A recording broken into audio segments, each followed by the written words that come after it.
Muy bien, vamos a ver lo que está pasando en el sector inmobiliario y lo vamos a recibir a Alejandro Braña porque hay récord de ventas en la ciudad de Buenos Aires. En febrero de 2025 fue el mejor de los últimos 17 años, con casi 4.300 escrituras. ¿Cómo estás, Alejandro? Bienvenido, gracias.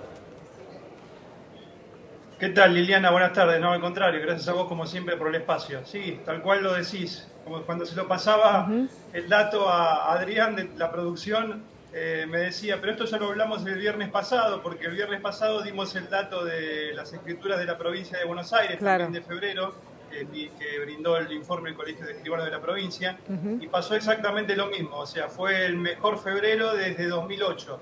Y en la ciudad de Buenos Aires pasó ahora el mismo dato con 4.293 escrituras. Nos tenemos que remontar a febrero del 2008 para encontrar un mes que supere este número. Claro. Así que el Ujú. mercado inmobiliario claramente sigue creciendo, sigue un crecimiento sostenido, como lo ha venido mostrando durante 2024. Y Ujú. bueno, y en este inicio del año, que es el primer bimestre, entre enero y febrero, en la ciudad de Buenos Aires, prácticamente estamos en el doble, duplicando la cantidad de operaciones que en el mismo bimestre del año pasado. Bien. Lógicamente que esto tiene motivos que uno conoce. Ajá.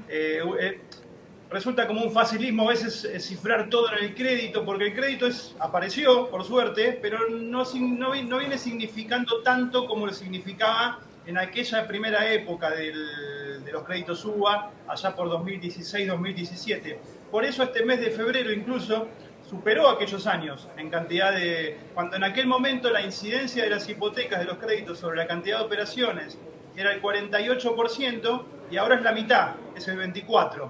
Entonces, da una explicación de por qué mejoraron las operaciones, el crédito hipotecario, pero no al ritmo ni al nivel del doble como teníamos en aquel momento. Bien. Claramente acá lo que pasó, Liliana, es que desde que se derogó la ley de alquileres hubo un cambio de expectativas y de confianza. La gente, cosa que no pasaba hace muchos años, algunos inversores empezaron de vuelta a ver la posibilidad de comprar inmuebles para poner en alquiler, porque la renta también se recuperó a prácticamente el doble con respecto a años anteriores. Ujú. Entonces volvió ese tipo de inversor, ese tipo de comprador, y a su vez lo que pasó fue que los valores habían bajado tanto, 40-50% en los últimos 4 o 5 años, que la gente empezó a validar los valores actuales y por eso se mantiene todavía las compraventas. Si llegara a haber una subida importante, cosa que no ha ocurrido de los valores, probablemente haya un freno, como capaz que lo vamos a ver ahora con esta suba del dólar también que hemos tenido en las últimas semanas. Claro, claro, justamente eso te iba a preguntar. Hay mucha volatilidad también en el dólar por estas últimas semanas, bueno, expectativas que también tiene el mercado con todo lo que está llevando adelante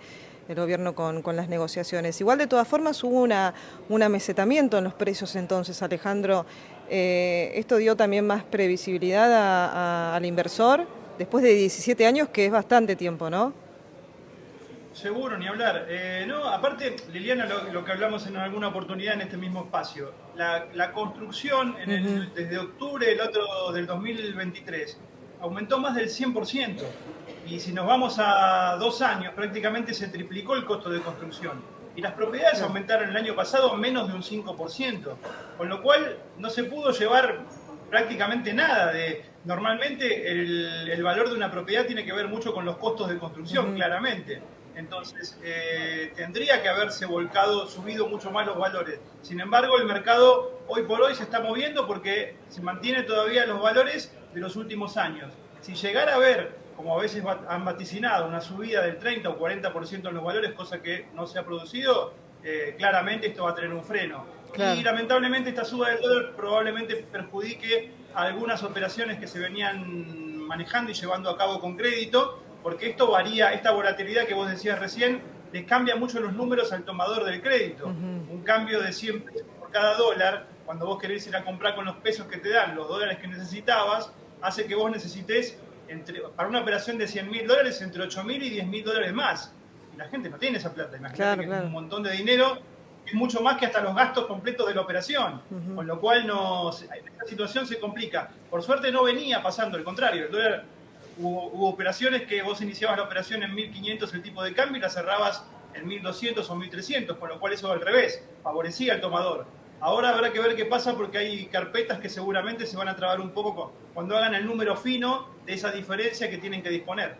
Bueno, cuando yo hablaba de inversores, me imaginaba a la gente que por ahí, o empresas que tienen justamente este poder adquisitivo para poder adquirir estas diferentes propiedades. Sí, a una familia se le complica, ¿no? Justamente si hay cambios en el dólar y en la cotización, esto también impacta en los precios y también aquellos que todavía leen la letra chica de estos préstamos, con los que ya tuvieron también antecedentes, malos antecedentes en años anteriores, ¿no? Cuando se disparó la inflación, Sí, ver, que no pudieron afrontar que, las cuotas. claro, al estar ajustados, no solamente que hay una tasa de interés, sino que además se ajustan por inflación el capital. Entonces, Claro. con los años de muy alta inflación que hemos tenido en los últimos tiempos, claramente eso ha disparado las cuotas de la gente, lo que tenía que pagar por mes. También es real que si esa gente, mucha gente valora eso a pesar de todo, porque si hoy estarían alquilando, lo que tendrían que pagar de alquiler sería lo mismo o más. Y por lo menos se conforman con que están pagando su propio departamento. Claro. Y viste cómo es Liliana este país, que de repente los créditos desaparecieron en 2018 y tuvieron que pasar 6 años hasta que volvieran a aparecer. Así que es como que la gente también se pone a pensar que una vez que vuelve a pasar el tren, tratan de subirse como pueden para no perderlo de nuevo. Bien, 4.300 escrituras, ¿estamos hablando de viviendas a estrenar o que ya están también en el mercado? No, generalmente estas son todas viviendas ya escrituradas porque no hay datos del colegio el colegio de escribanos informa la cantidad de operaciones. Ajá. Esto incluye no solo de viviendas, sino también otro tipo de operaciones. General. 4.293 escrituras en general, claro, Bien. exactamente. Bueno, Alejandro, muchísimas gracias. No, al contrario, gracias a ustedes y buen fin de semana, como siempre, gracias por el espacio. Buen fin de semana. Alejandro Braña, corredor inmobiliario en la pantalla de Canal E. Nosotros vamos a un corte y ya volvemos.